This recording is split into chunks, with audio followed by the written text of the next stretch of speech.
don't suppose I could get the clicker. Thank you. So some of you know me well, some of you are very new here. I haven't gotten the opportunity to get to know you better, but those who do know me know that I generally don't care very much for sporting events or watching these things, and I generally find that to be kind of a waste of time. But I guess it's obligatory to tie in to the big event that's going on. So rather than talk about sports or like some sports metaphor, well, the Patriots happen to be playing. And one of the things that I do care quite a bit about are those who the Patriots are named after. And so I wanted to just open up a bit with talking about the Patriot, George Washington. And I just wanted to read off really quickly for you his general order that he gave on May of 1778. Now, to give you a little bit of background around this, this is just after the French had agreed to recognize the U.S. as its own country. They had just agreed to send support. They had just agreed to send men and generals and leaders to help us out in this conflict against what was the greatest empire of all time, against what was a small backwater, essentially. We were just this far-flung colony, not even the most important colony to the British Empire. To them at that time, it was India. And George Washington, when he has his army and he's the general over those in Valley Forge, he gives this order to his soldiers. And he says, the commander-in-chief directs that divine service, which is a fancy way of saying church, be performed every Sunday at 11 o'clock in those brigades to which there are chaplains. Chaplain is a military word for pastor.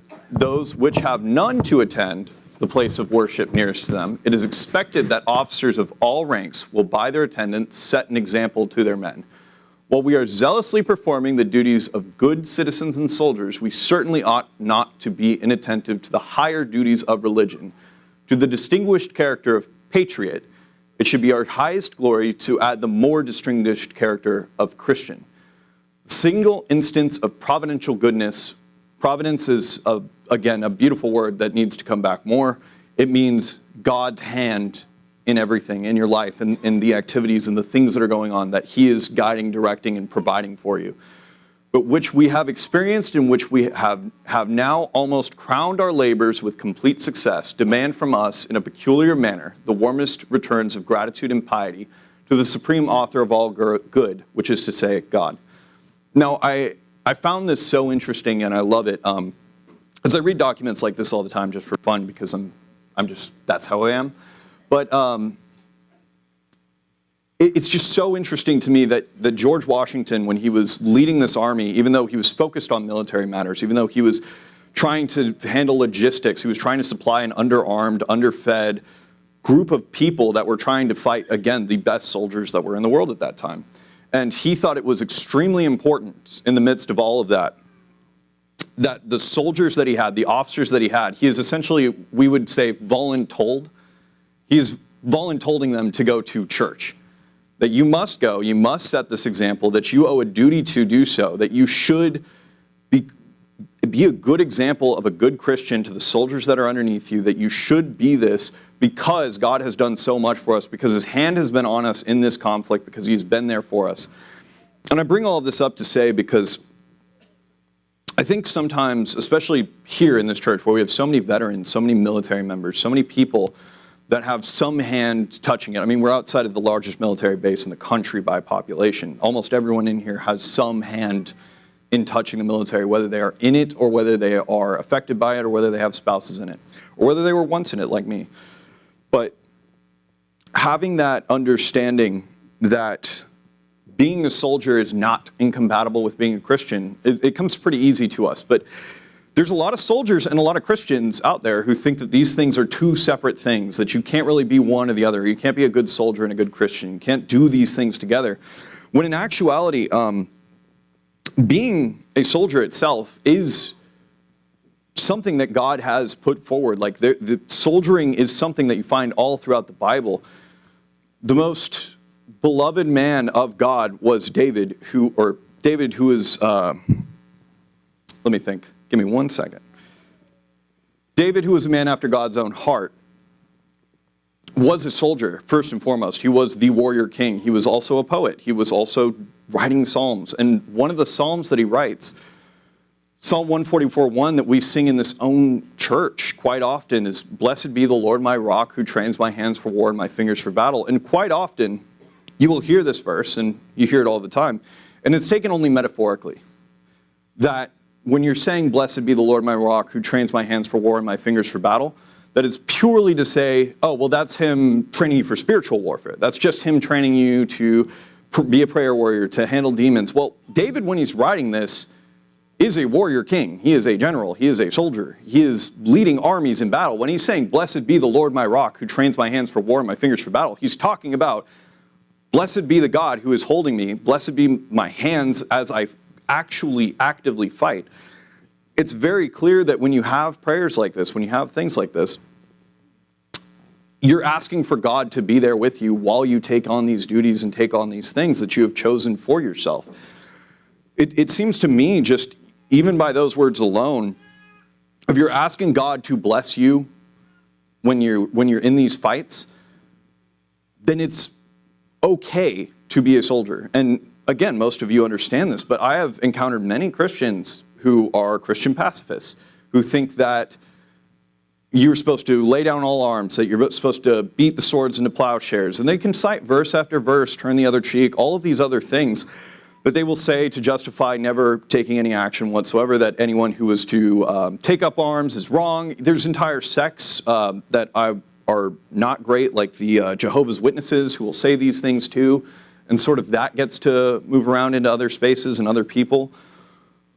But it's something that does run through, and besides just throwing out verses, again, my main passion is history, first and foremost. And so if you just look at the history of the Bible, you see all throughout it God leading the people of Israel in war and battles. He has their hand upon them. When they go astray, he's no longer with them. They lose battles.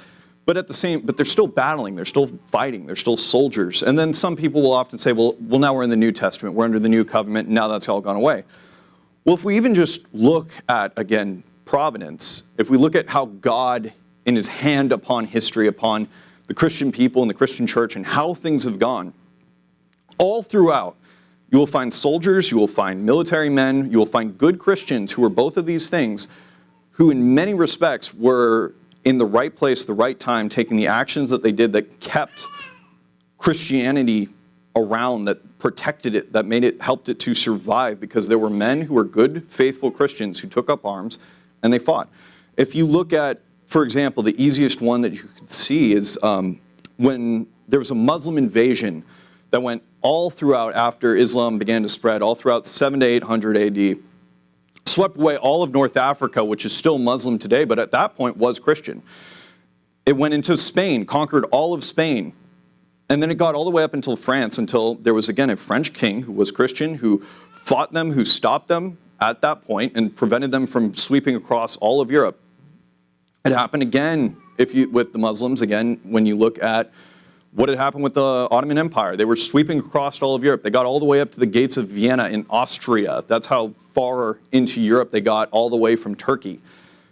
And there were Polish soldiers who rode in on horseback that were known as the Winged Hussars, who had, I would look up the art, they look amazing. They have these gigantic wings and like metal feathers on their back, but 30,000 of them defeated an army of 300,000 Ottomans and stopped them from being able to further invade and take over Europe and push, again, Islam onto the world.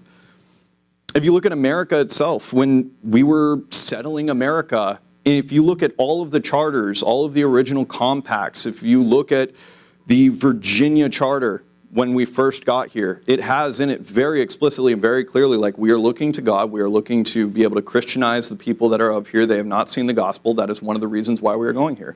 Plymouth even more so. I would ask everyone, like, you should read John Winthrop's City on a Hill, because he lays out what he's trying to do in America, which is to make a place that honors God, where we can show, like, look how great of a Christian society we can form if we just were to go here, if we were able to bring our Puritans to this place. and form something and understand that God's hand was behind it, that we could build a great thing for God here. It is all throughout the history of not only this country, but of Christianity itself. You see soldiers that are there because those people, even as they were coming there, were armed. They had to fight battles. There were some very vicious, brutal wars that they engaged in where lots of people died. But at the same time, they were still actively working through to Christianize people. Even if you look at the colonization of the world, that is in large part, that is what Christianity was attached to and how it was able to spread. You can say a lot of things about colonization. Certainly there were aspects of it that were bad, that were wrong, but because you had European military forces in these different places that were building out these colonies, missionaries were able to come in as well and do missionary work with them. That is still tied into how Christianity spread throughout the entire world. God's hand is upon that. That is part of the thing. He uses soldiers, he uses us in these positions to do his will. And it is something that we are supposed to be able to do. I mean, I think it's no more clear than in Romans 13:4. For he is God's minister to you for good. But if you do evil, be afraid, for he does not bear the sword in vain, for he is God's minister, an avenger to execute wrath on him who practices evil. It's laying out, essentially, when you're saying does not bear the sword, it is very clearly, it's talking about weapons, it's talking about a military, it's talking about police, it can even apply to. But it's still talking about people who bear the sword. They are God's ministers, they are God's servants.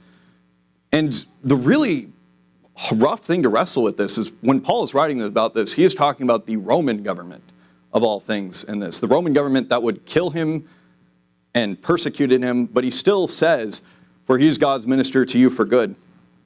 Which is just, it's a difficult thing to wrestle with and not something that I can necessarily lay out right here, right now.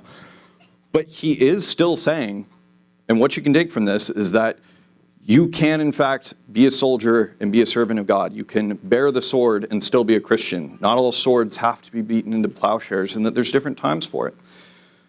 And I bring all this up because I was thinking a lot about a time when I was deployed, and I had my first sergeant there, and he sees me reading this King James Bible. I love the King James. It's a beautiful book. I'm not a King James onlyist by any means, but I'm a King James supremacist is what I would say. It's by far the best text. Even if it's hard to understand, it is the most beautifully written, and the artistic value of it, that in and of itself counts too. Like just being written beautifully and being able to read scripture in a beautiful format has value in and of itself. Anyways, this is not about the King James Bible. This is about the time when I was in Poland reading the King James Bible. So I'm sitting there on this bunk bed, and my first sergeant comes up to me, and he takes it, and he's like, "Can I see this?" And he's like, "Okay, yeah, first sergeant, you can see it." And he holds up the book, and he starts like flipping through it.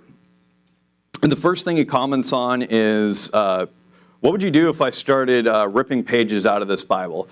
And I was like, "I think I would throw hands. I would fight you over that." And I think that is perfectly valid as a Christian to do so, to defend that. And I will stand by that. That is an accurate use of your fists in a righteous manner, were that to happen. But after that, he says, "I'm not going to do that." And then he starts to actually read it, and he's like, "What? Thee, thou, thy, the? What are you even reading?" Well, and I start to say, "Yeah, it's the King James Bible. It's I like the language of it. I like all the aspects of it." And then we just talk a little bit, and then he just says, "You know, all of these soldiers, I don't think that they're very interested in Christianity, especially the ones that I know. Like, it's just not for a soldier." And it made me extremely confused because, again, I love history. I just showed you George Washington saying, "All of my officers, I'm telling you, you're going to go to church, and you're going to set an example for our soldiers because they need to go to church, because they have a duty to God to go to church." Like, that's some pretty, like I don't think you're even allowed to give that order anymore in the Army, to be quite honest. But that's still, like the Christian soldier has been there forever. One of the only reasons, again, just to go back to the history, one of the only reasons why the Catholic Church was not able to dominate everything, why we are outside of it, was during this massive war, brutal war all across Europe, the 30 Years' War. A Swedish army was formed called the Karelians, who were devout Protestant Christians, and they were able to turn the tide of this war that had gone so poorly for them, fighting just endless battles, but again, extremely devout, and they were able to get a peace deal in place that was able to say, okay, so your kingdoms are going to, your kingdoms can be one version of Christianity, ours will be another, was essentially the end of it. But either way, it's just all throughout. You just have devout Christian soldiers is a thing, and it's something that happens. It's very strange that now people that I was interacting with in the military seem to think that that's not something you can have or not something you can do. Those things are incompatible. And it was something I was thinking about quite a bit, because it just seems that it's not this church by any means, but there are many churches that are very effeminate, you could say, where they have a very effeminate Christianity to them, where it is very much just doesn't seem compatible to be someone who is aggressive, who wants to fight, who wants to get out there, who wants to do things, who is just masculine, is looked down on. There's many churches, even ones that aren't ran by a woman pastor, but there is a circle of church ladies who essentially run the church and determine everything, who will basically have the pastor under their heel and will determine everything. And they'll determine that you're not allowed to do things that might be offensive. You're not allowed to do things that might be too aggressive, that we need to be a little too, we need to focus on just being purely kind, caring, loving, and all of those things are great. In fact, love is ultimately the main thing that you're after. But they have a version of it that doesn't really mesh very well with men that they push out. And if you see the statistics, I don't have them up for you, but just please take my word on this. The amount of men that are in church is much lower than the amount of women that are in church as part of this. And there's reasons why for that. And it's because they're giving Christianity in a way that doesn't actually mesh well with a lot of men and how they are and how they have naturally made by God to be, as people who want to go out there, who want to pursue different things, who want to have some level of aggression, who want to have their iron sharpen iron through discussion, debate, and other things like that, or even settle problems. One of the things, again, of the military, when you have nothing but like men together, and it's actually, I would say, a beautiful thing, but you have like just nothing but a group of dudes together, sometimes you get fights that occur and arguments and anger. And the way that these are settled, especially when I was in, you took off your top and you just you fought each other. And then after it was done, you were usually good with each other right after that. Like you're all right, we had our little fight. All right, cool. You want to go hang out later? Yes. Like that is generally how it went.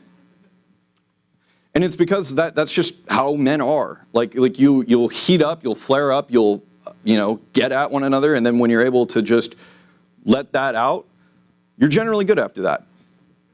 And that's just, again, it's a good way to actually solve a conflict. I don't think there's anything wrong with doing that. In fact, it might help some disputes that could come up in the church. Maybe I could talk to Pastor later about that. Maybe get the boxing gloves out to determine what's going on. Anyways, that's completely aside. But I say all of this because there is a very large base, a very large community that is within here that is military, that we are a part of, that we're attached to.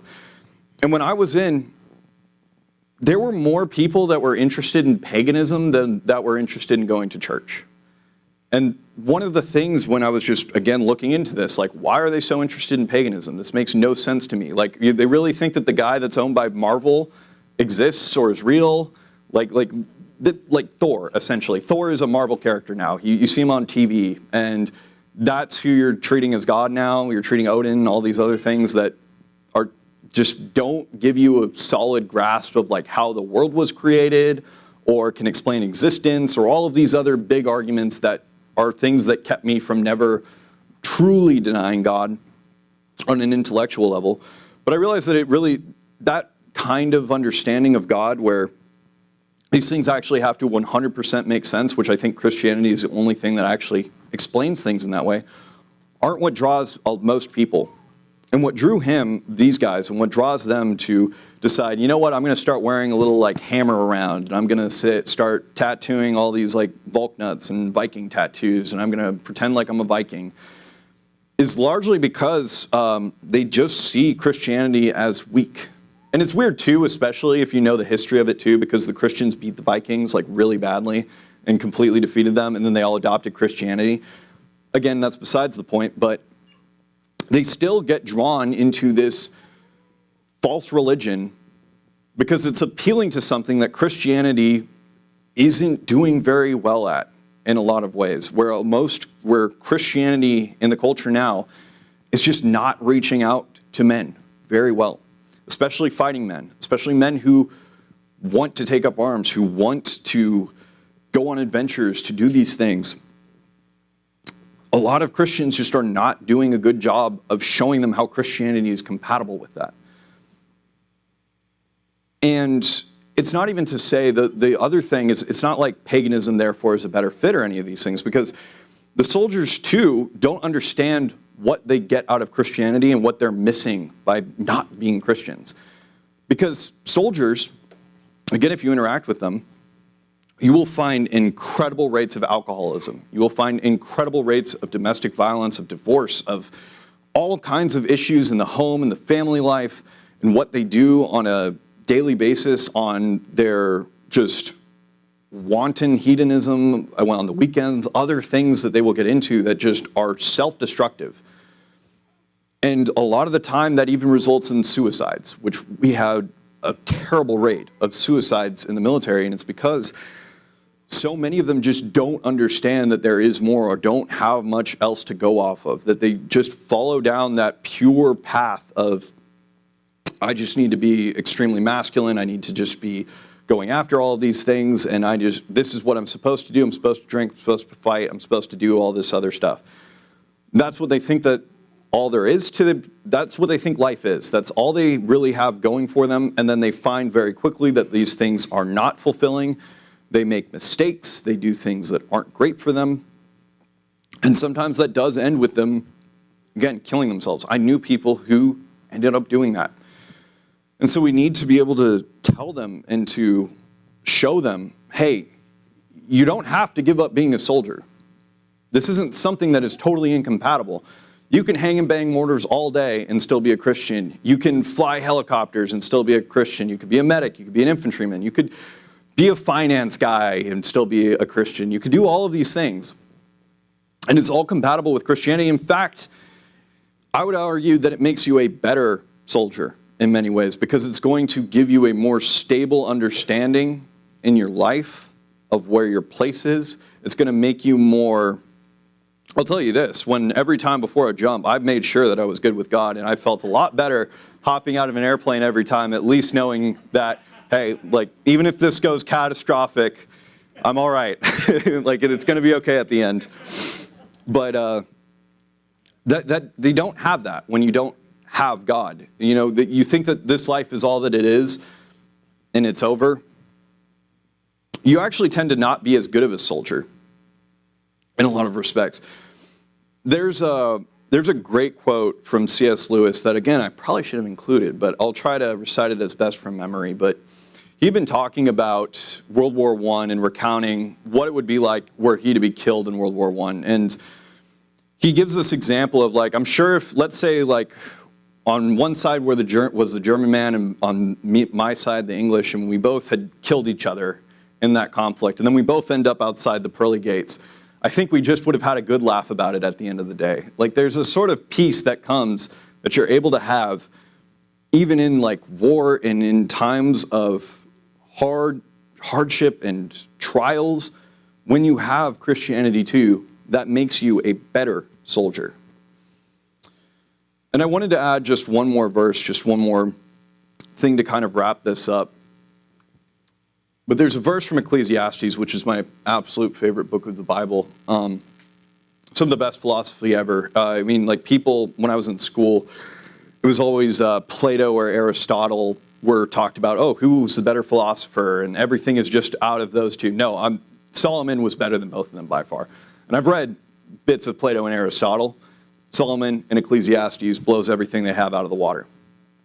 But there's a part of Ecclesiastes 3:8 where it says, a time to love and a time to hate, a time of war and a time of peace. Now, that first one, a time to hate, that's one that a lot of people like that might see, oh, wait, there's a time to hate, and you might instantly try to find ways to justify that or to explain how, oh, well, actually, when it says a time to hate, there's actually no time to hate, and find some way around that. Or, but I mean, it says very clearly a time to hate. And when I generally default to a kind of literalism where I think there is some times where you should have hate. Now, as to when and where, that is ultimately that's up to interpretation. That's very difficult to actually lay out. But there's also a time of war, too. And that's another thing that you can read and say, oh, well, aren't we always supposed to be at peace? Aren't we always supposed to have this? But again, if it says that there's a time of war, we know that there are times of war. And it's entirely possible that times of war could come very soon. I had multiple experiences when I was in where it seemed like war was really about to kick off. I never actually went into an actual conflict, but when it was the Kabul airport issues, when Afghanistan was falling, I was right on the line, and the plan was to airdrop us in there, that we were going to jump in and take over Kabul. That was the actual plan that they had put forward for us. Thankfully, smarter people prevailed, and they decided not to restart the entire war of Afghanistan by airdropping us in. Another time, I was on the border of Poland, and the plan there was, if Russia crosses over into Ukraine, we're crossing over into Ukraine too, and we're going to take over Lviv. And then Russia said, if you guys do that, we're going to go to war with you, and we eventually determined, you know what, we're not going to do that. Either way, we've been very close to the brink of war many, many times. Things are going on with China. Things are going on with South America. Things are going on with a lot of stuff right now where the potentiality of people in this room or people that you know actually going off to war into a conflict is high. And it's important, especially if they're going to be going off into these things, it's possible that they could lose their lives very easily. It's possible that it could be a very big conflict. And so it's even more important then to reach out to them, to give them an understanding of the gospel, to give them an understanding that this life is not all that there is, that even though we do these things, even though we're there, that we need to reach soldiers. We need to be able to have a message that we present to soldiers that gets soldiers to understand that they don't need to give up these things that they do. They don't need to give up being a soldier in order to be a Christian. That the things that they love about the military and per se, particularly the fact that it has brotherhood, the fact that you have a higher purpose, a higher calling, all of these things are things that I loved in the military, but I find far more in church. And I also find that the two are not incompatible. That you can have that brotherhood of being a soldier, that you can have that brotherhood of being a veteran, that you can have that higher purpose of serving country. You could serve God too. That you can have God and country, and that these things are not incompatible. That you can do both, and that the two actually work well together.